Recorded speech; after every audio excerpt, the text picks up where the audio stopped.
ব্যক্তি আল্লাহর ঘরে মানুষ জিকির করবে, আল্লাহর ঘরে আল্লাহর নাম নিবে, এটা থেকে মানুষকে বারণ করে বাধা দেয়, এই ব্যক্তির মতন পৃথিবীর ভিতরে চূড়ান্ত জালেম আর কেউ হতে পারে না। কথা বলেন ঠিক কিনা? এর চেয়ে বড় জালেম পৃথিবীতে আর কেউ হতে পারে না। জালেমের বিচার দুনিয়াতে না হলেও আখিরাতে সুনিশ্চিত ইনশাআল্লাহ। কথা বলেন ঠিক কিনা?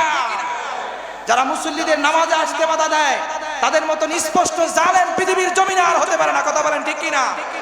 আল্লাহকে আল্লাহর করে আল্লাহর জমিনে আল্লাহর নাম নেবে, তুই বাধা দেওয়ার কে? আল্লাহ পাক রব্বুল আলামিন এই পৃথিবীতে আমাদেরকে খুব অল্প সময়ের জন্য পাঠিয়েছেন।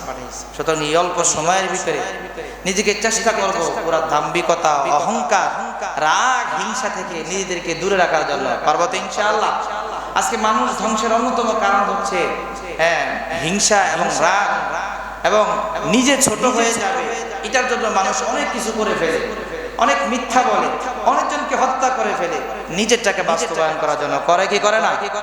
এবং কি এমনও বোঝা যায়, দেখা যায় যে মানুষ জেদের বশত হয়ে জিদ করে, কিন্তু আপনার কাবিল হাবিলকে হত্যা করেছিল জিদের কারণে। এই জন্য জিদকে যদি মানুষ নিয়ন্ত্রণ করতে না পারে তাহলে তার ধ্বংস অনিবার্য। কথা বলেন ঠিক কিনা?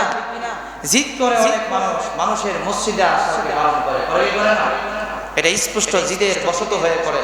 খবরদার, জিদ করা যাবে না। কেউ যদি শুধু এই আয়াতটা মনে রাখে, সূরাতুল বাকারা, আল্লাহ পাক রব্বুল আলামিন বলেন, ওমান আযলামু মিম্মান মানাআ মাসাজিদাল্লাহি আন ইউযকারা ফীহা ইসমুহু ওয়া সাআ ফী খারাবিহা। যারা ওই ব্যক্তির মতন বড় জালেম আর কেউ নয়, যে ব্যক্তি আল্লাহর ঘরে মানুষ জিকির করবে, আল্লাহর ঘরে আল্লাহর নাম নিবে, এটা থেকে মানুষকে বারণ করে বাধা দেয়, এই ব্যক্তির মতন পৃথিবীর ভিতরে চূড়ান্ত জালেম আর কেউ হতে পারে না। কথা বলেন ঠিক কিনা? এর চেয়ে বড় জালেম পৃথিবীতে আর কেউ হতে পারে না। জালেমের বিচার দুনিয়াতে না হলেও আখিরাতে সুনিশ্চিত ইনশাআল্লাহ। কথা বলেন ঠিক কিনা? যারা মুসল্লিদের নামাজে আসতে বাধা দেয়, তাদের মতন স্পষ্ট জালেম পৃথিবীর জমিনে আর হতে পারে না। কথা বলেন ঠিক কিনা? আল্লাহকে আল্লাহর করে আল্লাহর জমিনে আল্লাহর নাম নেবে, তুই বাধা দেওয়ার কে? কথা বলেন ঠিক কিনা? মুসলমানেরা, আপনাদের দুর্বলতার কারণে আজ মসজিদে মানুষ আসতে পারে না। মুসল্লিরা যখন কান্না করে, নিজের হৃদয়ের ভিতরে যে আঘাত আসে, যে আঘাত সহ্য করার মতো না। এই জন্য আপনারাও আপনাদের দুর্বলতা আল্লাহ আপনাদেরকে ধরবেন, আপনাদের বিচার আল্লাহ তাআলা করবেন। আপনারা যথাসময় পদক্ষেপ নিতে পারেন নাই বলে আজকে তারা ক্রমে শেষ পর্যন্ত আবারও মসজিদের রাস্তাকে বন্ধ করেছে। কথা বলেন ঠিক কিনা? এজন্য আপনাদেরকে আরো সোচ্চার হতে হবে।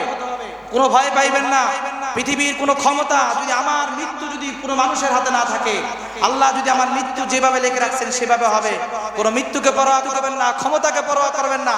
আল্লাহর ক্ষমতাকে প্রাধান্য দিয়ে সামনে আগান, জায়গা দিতে বাধ্য থাকবে ইনশাআল্লাহ। রাজি আছেন আপনারা ইনশাআল্লাহ? আমরা মসজিদের মুসল্লিদের কান্না দেখতে চাই না, চোখের পানি দেখতে চাই না। এরপরও যদি আমরা না পাই, আল্লাহর উপরে ছেড়ে দিব। কারণ মানুষের ঘৃণা জমতে জমতে, মানুষের কষ্ট বুকের ভিতরে অনুভব হইতে হইতে, তাদের নিঃশ্বাস থেকে বদদুয়া আস্তে আস্তে আকাশ বাতাস যখন ভারী হয়ে যাবে ইনশাআল্লাহ, আল্লাহর পক্ষ থেকে গজব অবতীর্ণ হবে ইনশাআল্লাহ। কথা বলেন ঠিক কিনা? এজন্য চেষ্টার পরও যদি না হয় আফসোস করবেন না, মনের ভিতরে আফসোসকে লালিত করবেন। এই আফসোস থেকে ঘৃণা আসবে, ঘৃণা থেকে বদদুয়া আসবে, এই বদদুয়ার মুসল্লিদের বদদুয়ার আগুনে তারা ধ্বংস হয়ে যাবে। কথা বলেন ঠিক কিনা? প্রিয় ভাইরা আমার, এই জন্য চেষ্টা করবো, যারা আল্লাহর ঘরে মানুষকে আসতে বাধা দেয়, মানুষ আল্লাহর ঘরে জিকির করবে বাধা দেয়, তাদের ব্যাপারে খুব ভয়ানক কথা আসছে। আল্লাহ তাআলা বলেন, লাহুম ফিদ দুনিয়া খিজিউ ওয়া লাহুম ফিল আখিরাতি আযাবুন আযীম। দুনিয়াতে লাঞ্ছনা। কেমন ভাবে লাঞ্ছনা?